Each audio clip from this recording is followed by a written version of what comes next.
ਤੇ ਜੇ ਤੁਹਾਡੀ ਹਲਾਲ ਦੀ ਕਮਾਈ ਹੈ ਤਾਂ ਫਿਰ ਵੀਡੀਓ ਵੇਖ ਲਿਓ, ਨਹੀਂ ਤੇ ਸਕਿਪ ਕਰ ਦਿਓ। ਜ਼ਰੂਰੀ ਹੈ ਤੁਸੀਂ ਅੱਜ ਦੀ ਵੀਡੀਓ ਵੇਖੋਗੇ ਨਾ, ਤੁਸੀਂ ਥੋੜਾ ਜਿਹਾ ਜ਼ਰੂਰ ਸੋਚੋਗੇ ਅਗਰ ਤੁਹਾਡੇ ਕੋਲ ਪੈਸੇ ਹੋਏ ਤਾਂ ਤੁਸੀਂ ਲਾਜ਼ਮੀ ਸੋਲਰ ਲਵਾਓਗੇ। ਮੇਰੇ ਹੱਥ ਬਿੱਲ ਆ ਰਿਹਾ, ਬਿੱਲ ਨਹੀਂ ਇਹ ਤੁਹਾਡਾ ਸਮਝ ਲਓ ਖੂਨ ਚੂਸਿਆ ਘੁੰਮਦਾ ਬਾਬੜਾ ਵਾਲਿਆਂ ਦੀ ਮੈਂ ਗੱਲ ਕਰਨ ਡਿਆ। अस्सलाम वालेकुम दोस्तों, अपना चैनल पीके यूट्यूब चैनल च खुश आमदीद कहने जी सारे भरावां नूं। अज की वीडियो बड़ी इंपोर्टेंट है जी।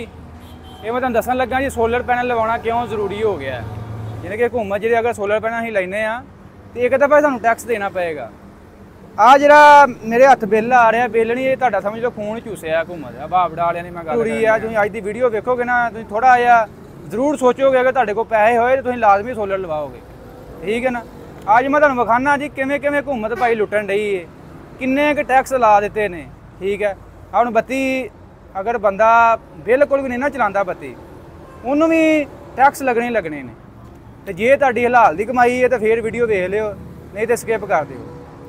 ये जी मैं विखाण लगा जी जिहड़ी गौरमेंट चार्ज ला रही है जी बिलों के उत्ते टैक्स किहड़े लग रहे हैं।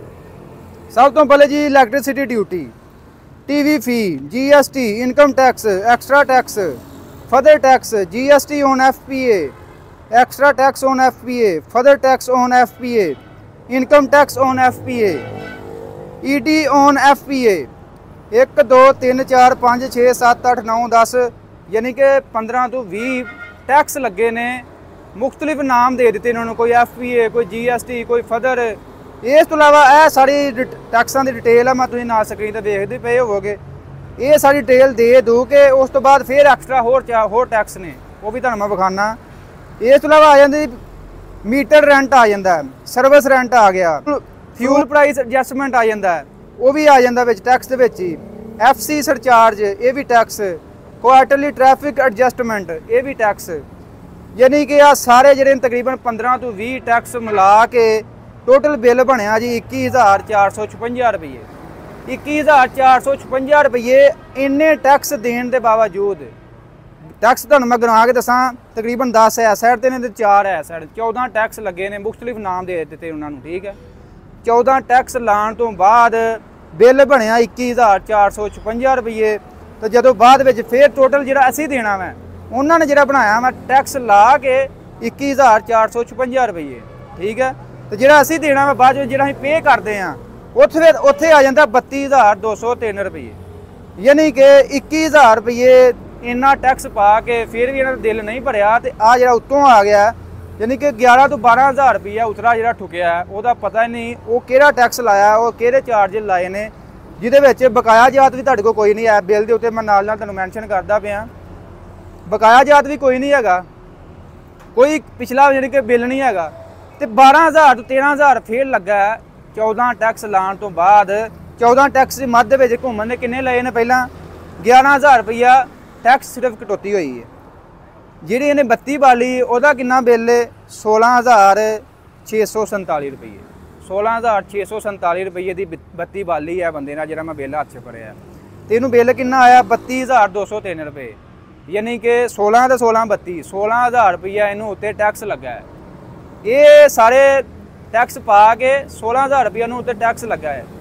ये मैं वीडियो बनाने का साडा फीड तो नहीं है, फिर भी साडे नाल ज़मींदार जिहड़े जुड़े ने उन्होंने मैं ये मैसेज पहुँचाना चाह रहा कि अगर तुसीं सोलर पैनल लवांदे हो टैक्स तुहानूं देना ही पैना है। उत्थे सिर्फ तुहानूं एक दफ़ा देना पैना, एक दफ़ा तौरा घुट भर लो, सोलर लवाओ। बाद विच तुहानूं तुहाडा महीने बाद देने पैंदे ना, जिहड़ा खून चूसदे ने महीने बाद, वो फिर तुहाडा खून नहीं चूसिया जाएगा। ये इन्ने टैक्स लैण तो बाद भी मैं तो समझो बाहर असीं पाकिस्तान च रहिंदे आ ते इन्ना ही टैक्स दिंदे। साडा पाकिस्तान ते बहुत गरीब है जी, इत्थे ते भुखे मर गए, ये वो ज़्यादातर टैक्स जांदा आम आदमी कोलों। मैं ना आम आदमी की इत्थे हैसीयत की साडे पाकिस्तान दे विच, किते भी तुर जाओ, हस्पताल चल जाओ, तुसीं थाने तुर जाओ, किते भी चले जाओ, आम आदमी की मैं गल करदा पिया। ਜਦੋਂ तक तुहाडे कोल कोई सिफारिश नहीं है, कोई वड्डा बंदा नहीं है, तुहाडी किसी ने गल नहीं सुननी। ये आम आदमी की हैसीयत, ठीक है। किते भी तुसीं तुर जाओ, आम आदमी नूं कोई नहीं पुछण वाला। तो ज़्यादातर टैक्स भी आम आदमी दिंदा है, वड्डा आदमी किते टैक्स दिंदा है? वड्डे आदमी नूं ते हर शै माफ़ है, बत्ती उन्होंने माफ़, तेल उन्होंने माफ़, हर शै उन्होंने माफ़ है। तो फिर भी अयाशी वो करदा है, टैक्स सारा आम आदमी दे रहा है, आम आदमी की कोई इज्जत नहीं, कोई गल नहीं सुनता, तो फिर भी आम आदमी पीस रहा हर काम दे विच। ਇਹ ਤੁਹਾਡੀ ਮਿਹਰਬਾਨੀ ਹੈ। ਕੁਛ ਆਪਣਾ ਖਿਆਲ ਕਰ ਲਓ ਤੇ ਆ ਜਿਹੜੇ ਸਾਡਾ ਆਪਣੀ ਹਲਾਲ ਦੀ ਕਮਾਈ ਜਿਹੜੀ ਨਾ ਇਹ ਐਵੇਂ ਜਿਹੜੇ ਦਿੰਦੇ ਹੋ ਹੁਕੂਮਤਾਂ ਨੂੰ ਉਹਦੇ ਤੋਂ ਬਚੋ ਤੇ ਸੋਲਰ ਪੈਨਲ ਲਵਾਓ ਲਾਜ਼ਮੀ, ਠੀਕ ਹੈ। ਉਹਦੇ ਵਿੱਚ ਤੁਹਾਨੂੰ ਇੱਕ ਦਫਾ ਹੀ ਟੈਕਸ ਦੇਣਾ ਪੈਣਾ। ਆ ਮੈਂ ਜਿਹੜਾ ਹੱਥ 'ਚ ਫੜਿਆ ਤੁਹਾਡਾ ਸਮਝ ਲਓ ਖੂਨ ਉਹਨਾਂ ਨੇ ਚੂਸਿਆ, ਇਹ ਹਰ ਮਹੀਨੇ ਬਾਅਦ ਤੁਹਾਡਾ ਖੂਨ ਚੂਸਦੇ ਪਏ ਨੇ। ਤੇ ਇੱਕ ਦਫਾ ਤੁਸੀਂ ਸੋਲਰ ਪੈਨਲ ਲਵਾ ਲਓ ਕਿ 20 ਤੋਂ 25 ਸਾਲ ਤੁਹਾਨੂੰ ਬੇਫਿਕਰੀ ਹੈ ਨਾ, ਅੱਲਾ ਖਿਆਲ ਕਰੇ। ਹੁਕੂਮਤ ਵੀ ਕਹਿ ਰਹੀ ਹੈ ਜੀ ਸੋਲਰ ਪੈਨਲ ਲਵਾਓ, ਹੁਣ ਮੰਗ ਉਹਦੇ ਨੂੰ ਹੋਈ ਹੈ ਤੇ ਇਹਨਾਂ ਨੇ ਫੇਰ ਡਰਾਵਾ ਪਾਤਾ ਜੀ ਸੋਲਰ ਤੇ ਵੀ ਟੈਕਸ ਲਾਵਾਂਗੇ।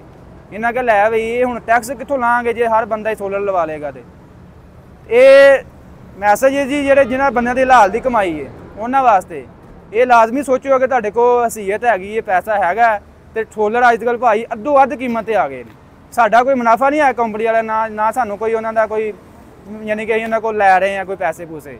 ਇਹ ਸਿਰਫ ਤੁਹਾਡੇ ਵਾਸਤੇ ਮੈਂ ਵੀਡੀਓ ਬਣਾ ਰਿਹਾ ਆਇਆ ਕਿ ਆਪਣੀ ਹਲਾਲ ਦੀ ਕਮਾਈ ਬਚਾ ਲਓ।